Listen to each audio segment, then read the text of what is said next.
Hello and welcome back to the channel. Today I'm going to show you step by step how to start a history blog. What we're going to do today and what we're going to cover is I'm going to give you an example of what a history blog is. I'm going to help you pick a niche and explain to you why you need to pick a niche and niche down. I'll get into that in just a moment. Why you need to get web hosting and how to get it. And if you click the link in the description, you can get web hosting. You can get a domain name for free for the first year. After that, we are going to install WordPress. I'm going to explain what that is briefly. Install a free and premium WordPress theme. After that, we're going to go over some changes that you absolutely have to make so your website can be seen everywhere around the world. After that, I'm going to help you start writing. And then we're going to talk about some ways to make money, why you need to share your content on social media in the very beginning, and about how many blog posts you need to write before you decide if your website is a success or failure. Now, I will be mentioning the first 3 links in the description throughout this video, so definitely check those out. All right, so let's go ahead and get into it. What is a history blog? Now, simply a blog in general is designed to answer questions and solve problems people have around the internet. So in the example of a history blog, people are going to be asking questions about certain aspects of history, and your job is to answer and solve those problems. For example, if we take a look at this website here that I just found, this website, History of the Ancient World, and I want to point this out. This is very important. They say history of the ancient world. So they're focusing on the ancient world, and they're not just talking about history in general. Now, this is what I refer to and what I mean by niching down. If you decide to create a blog, a history blog, you are going to need to focus on one aspect of history in the very beginning. The reason is you have no domain authority, you don't have very much credibility, and so Google and other people out there don't trust you. But if you can focus on one aspect, for example, like the Reconstruction era, or for example, if you focus on the Revolutionary War, maybe look at it from a slightly different aspect and use historical timelines to help back up your reasoning. But when you first get started, I recommend that you focus on a very small niche, a niche idea. I pulled up my keyword research tool to help illustrate this point just a little bit. All right, so here I am on my keyword research tool, and I just searched Revolutionary War. I could probably add in American Revolutionary War just to add even more clarity. But if we look at this, the keyword difficulty on a scale of 0 to 100 is 66, which means it's kind of difficult. But if we look at the matching terms here, you are going to see there are a ton of keywords. There are over 459,000 searches per month and 124,000 keywords. What you could do is you could actually niche down and focus on a subtopic of the Revolutionary War. For example, it says warriors here, or excuse me, it says soldiers here. What we could do is we could copy this, and we're going to go back up here, and I'm just going to paste that in, and then we can take a look and see and create content on this aspect of the Revolutionary War. As you can see, there are 8,000 searches per month and 2,000 keywords. And if we look at the overview here, you can see it's less difficult. Another example is if we look at the Reconstruction era, you're going to see if we take a look at the keyword difficulty, that is a 61. So really difficult for a brand new blog or website. But if we look at this, you want to take a look at aspects. For example, the Reconstruction era timeline.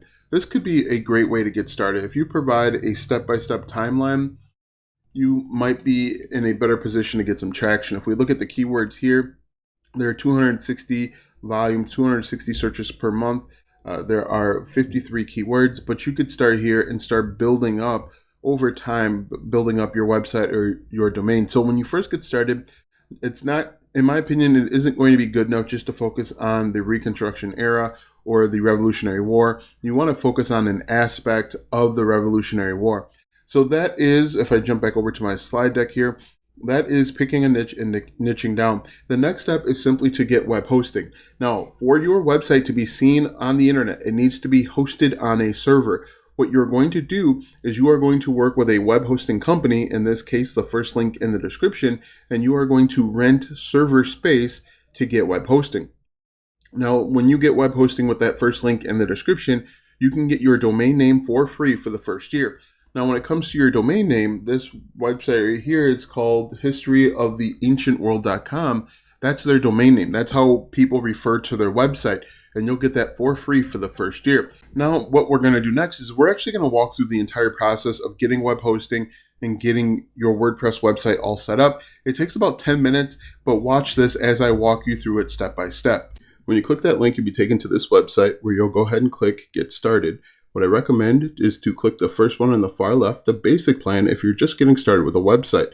As you can see, there are a number of options, but click that, click select, and then move on. Here you're going to create a domain name. If you have one in mind, you can type it in here like you see that I do.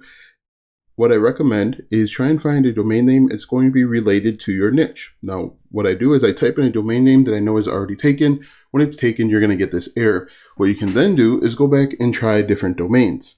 Now, make sure, again, you want to pick one that's related to your niche. Click next, and then you're going to see a green box that says that it's approved. The next step is simply to go through and enter in your contact information. Make sure that when you scroll down here, make sure that you leave all of the settings on. But again, enter in your contact information, the settings right here where it says domain privacy, leave all of this checked. If you don't leave it checked, you're going to get people reaching out to you, spamming you, emailing you, trying to get you to sign up for web hosting. So what I'm going to do is I'm going to go ahead and sign up and then jump back to you once I sign on and move to the next step. All right, so I've signed up and I'm going to go ahead and set up my website initially. Just create a simple username and password, make sure it meets the requirements there, and then move on. Make sure that you write it down too. Write it down in a safe spot so that you have it and you remember it, because it can be a pain to go ahead and get everything back. You're going to have to enter in like some vital information, but just make sure that you write it down. It's really easy and really simple. Now, one thing that I do want to note is that this part is not sped up at all. This is actual real time, and you can see that you'll go from absolutely nothing to a complete website in less than probably 10 minutes. And once you click submit, you're going to move on to the next step where you get to log in. Here is where you're actually going to start creating your WordPress website. Now, the great thing is Bluehost really does everything for you, and it's really simple. So again, I'm not speeding this up at all, and I want you to see what it really takes to create a website. Bluehost is going to do a little bit of work in the background for you, and we're just going to actually click on skip this step. This one, first one I clicked on start a blog, but for the next step, just click skip, because we know what we're doing, and I'm actually going to tell you what to do so that we can get up and running. Click get started right here on the left hand side, and then move on. Just click skip here and click skip here. And then just pick the first one on the far left. Make sure that you're picking a free theme, because they'll charge you. They have both free and premium themes, which I'll talk about in just a moment. So right now, it's actually creating your WordPress website. In just a few moments, you're going to click on log in to WordPress on the right-hand side there. You'll see it in just a second. And then we can actually start looking at some basic configurations. All right, so we click log in, and now we actually have a WordPress website. What may need to happen is you may need to click refresh a few times to get it to work, but now we have our website, as you can see. Now what I'm going to do is I'm actually going to log in and delete a few plugins, because right now it has the coming soon. And so if someone tried to get to your website at this moment, it's going to say coming soon to them, even though we can see it. This is what your WordPress website looks like, but for everyone else outside of your network, it's going to say coming soon. So what we're going to do is we're going to go down to plugins eventually, and we're going to delete some of the plugins that we don't need. Now, I talk a little bit about plugins later on, but plugins add additional features and functionality. We are going to deactivate the Bluehost as well as the other plugins that are already activated, and then we can go through and make the necessary changes, which I'll cover in just a moment. So we're going to deactivate them and then delete them. Now, you want to make sure that you only have the plugins that you're using on your website. The more plugins you have, the slower your website's going to respond and function, and you're going to lose out on ranking. So make sure you have a lean setup, very few plugins, and then move on. As you can see right now, I'm just simply deleting some stuff that you don't need. If you want to, you could keep them, but obviously if you're just getting started, you don't need this other stuff. What's more important is the themes that we're going to talk about in just a moment, as well as getting writing. So I'm just going to go ahead and delete those, deactivate them, and then we're actually going to start moving on to settings, which you see right here. All right, so let's go ahead and make some changes that we absolutely have to make so that you can start getting traffic. The first thing that you want to do is you want to change your site title. Your site title is going to be the title of your website. You can make this basically your domain name. For example, my domain name is Web Hosting Rewind, and you can see that's my site title. And then the tagline is basically what your website's all about in a very succinct manner. As you can see here, mine says, get the latest news and info on all things web hosting. What you want to do is make sure that yours is relevant to your niche. For example, if you are creating content about makeup, you can say, come here for the latest tips and tricks for all things makeup. Next, you want to make sure that your WordPress address is HTTPS and not HTTP. Make sure your site address is HTTPS as well. And then the administration email should automatically be set. Uncheck the membership so that anyone can register. Make sure that this is unchecked. If we scroll down here, you want to change your time zone to your time zone. There are all sorts of them here. Next, you want to make sure that you have your date format set to the way you want, and then go ahead and click Save. If we go down to writing, there isn't anything in writing that we need to change. After that, we're going to go to reading. In reading, very important, you want to make sure that your homepage displays to your latest post. That's the first thing. And the second one is you want to make sure that your search engine visibility is unchecked. Do not check this. Discourage search engines from indexing this site. You do not want this, because if this is checked, people aren't going to be able to find your website, and everything that we do after this is going to be a waste. So go ahead and click Save. This should be unchecked. Next, if we go down to discussion, there really isn't anything that we need to change here. Media, we can leave this as is, and then permalinks is going to be really important. Right now, your permalinks are set to plain. You want to change it to post name. This is done for search engine optimization. What's going to happen is when we create a new blog post, we are going to make it so that it's search engine optimized. We're going to use the keyword in our title, and that keyword is going to show up right here as well. And this is called search engine optimization. Make sure that it's set to post name, and then go ahead and click Save. And really, that's everything that you need to do to make sure that you start getting traffic. All right, so now we've installed WordPress. We've installed our WordPress theme. This is a free theme. I'm actually going to show you how to get a premium theme in just a second. And we've made some basic changes, but those changes are important for search engine optimization and so that people can see our website. Now, right now you have a free theme. That free theme has very basic features and functionality. It doesn't have a lot. It looks bland. It looks boring. But what you can do is you can actually go get a premium WordPress theme. A premium WordPress theme will add additional features and functionality. It'll make your website look a little bit better. And if you click the second link in the description, it'll take you to this website. And when you get to this website, you can type in your niche. You could type in history if you wanted to, and there are going to be WordPress themes that are optimized for history. They're going to look better when people create content around history. As you can see here, this art history museum HTML template, this could be potentially something that you purchase to make your website look a little bit better. For example, this website here is a WordPress theme.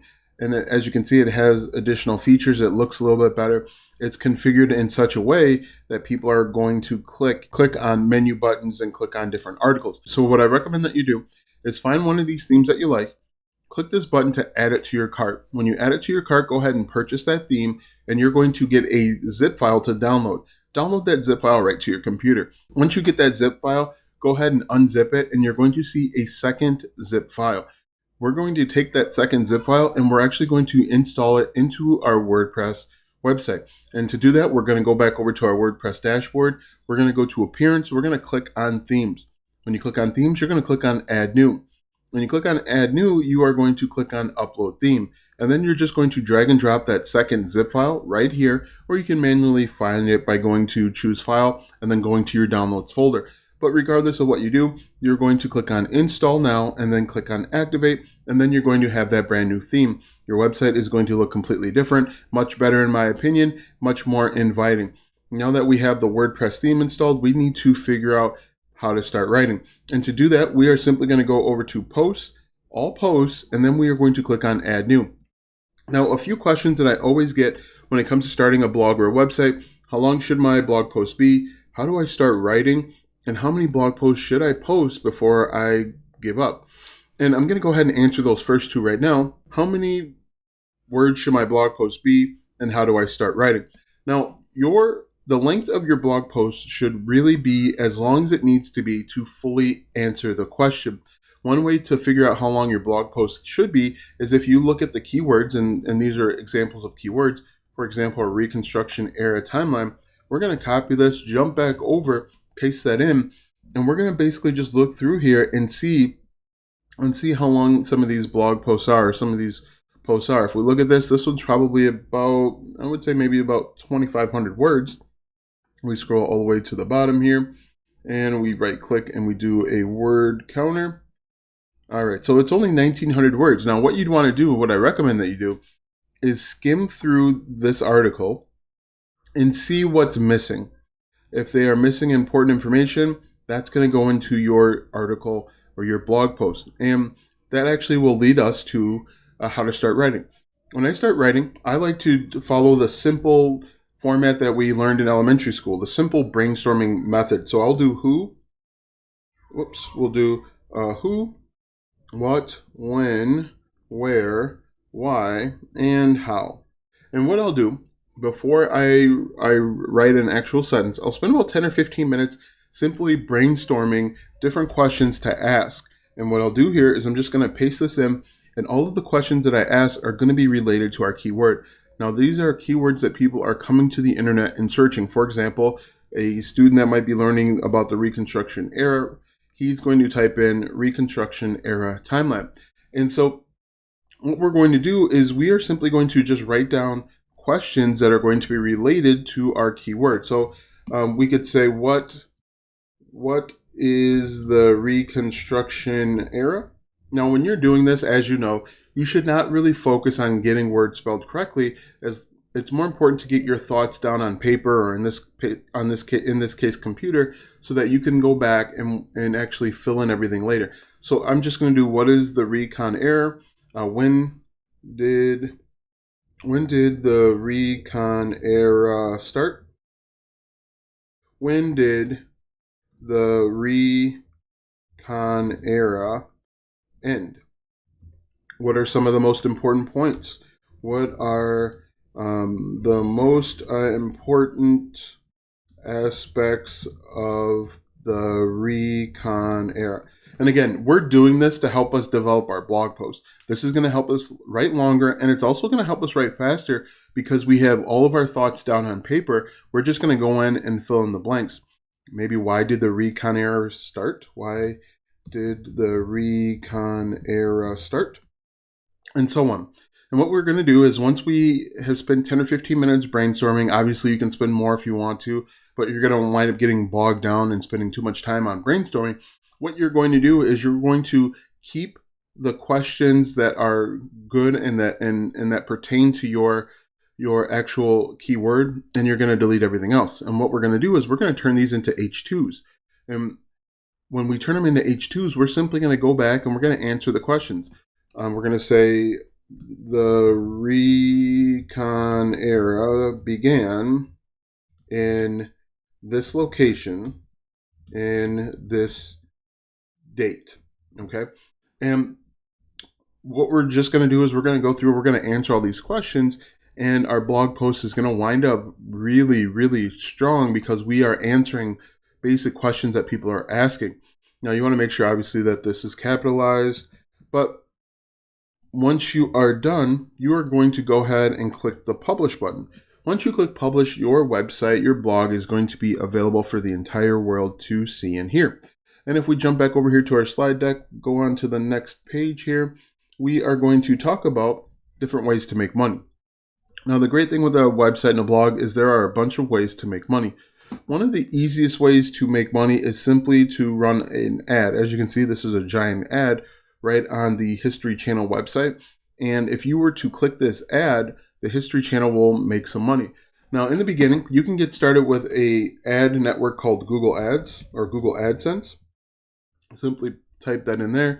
And the good thing with Google Ads is that when you sign up with Google AdSense, the ads are automatically placed right on your website. You don't have to do any additional work. They're going to place them so that they're optimized for people to get clicks. Now, when you first get started with Google AdSense, you're not going to make hardly any money. You're going to make pennies on the dollar. It's just not going to be there for you. But it's a good way to start bringing in some income.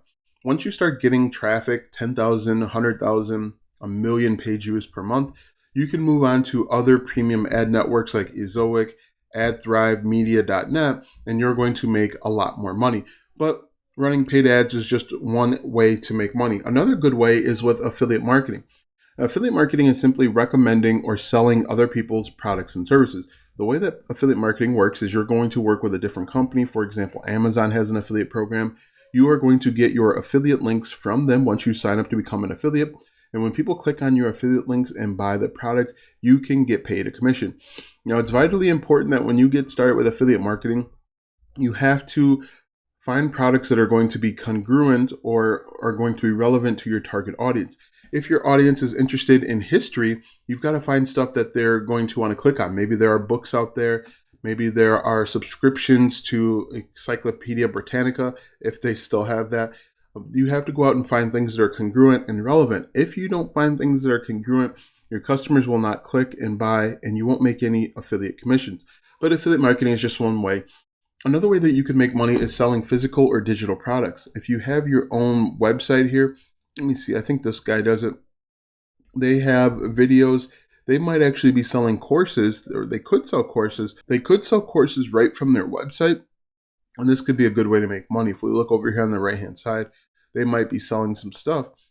But you could create and sell, maybe you have a map, a special map that no one else has. You can replicate them, you create them by hand. You can sell those right on your website. Now, selling digital and physical products is outside the scope of this video, but that's an option as well. All right, if we jump back over to our slide deck, you want to make sure that you're sharing your content on social media. The reason being is in the very beginning, Google doesn't trust your site. And what they're doing is they're comparing your website to the websites that are already on the internet to check your credibility and if you are providing something new, something different. So what you want to do to help speed up this process is go find relevant parties that will be interested in your content. You can find them on Reddit subreddits. You can find them in Facebook groups. You could even start your own Facebook group. You could try Instagram, TikTok, LinkedIn, Twitter, you name it, you could place it there. And that's going to help you start getting traffic much faster.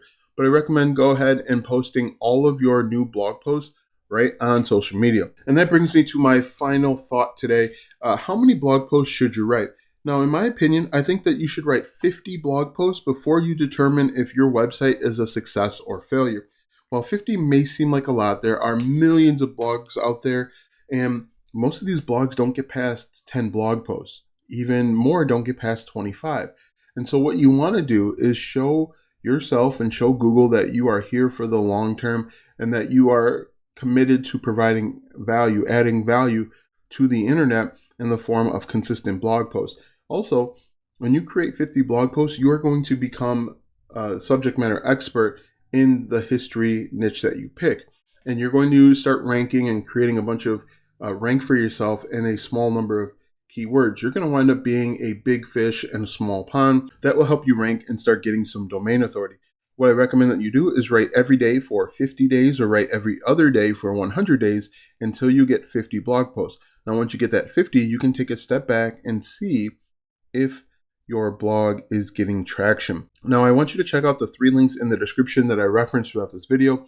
The first one is web hosting. The second one is to get a premium WordPress theme. And then the third one is to learn affiliate marketing for free. Be sure to like, subscribe, and ring the bell to be notified when I upload my brand new videos. Thanks for watching, and we'll see you tomorrow.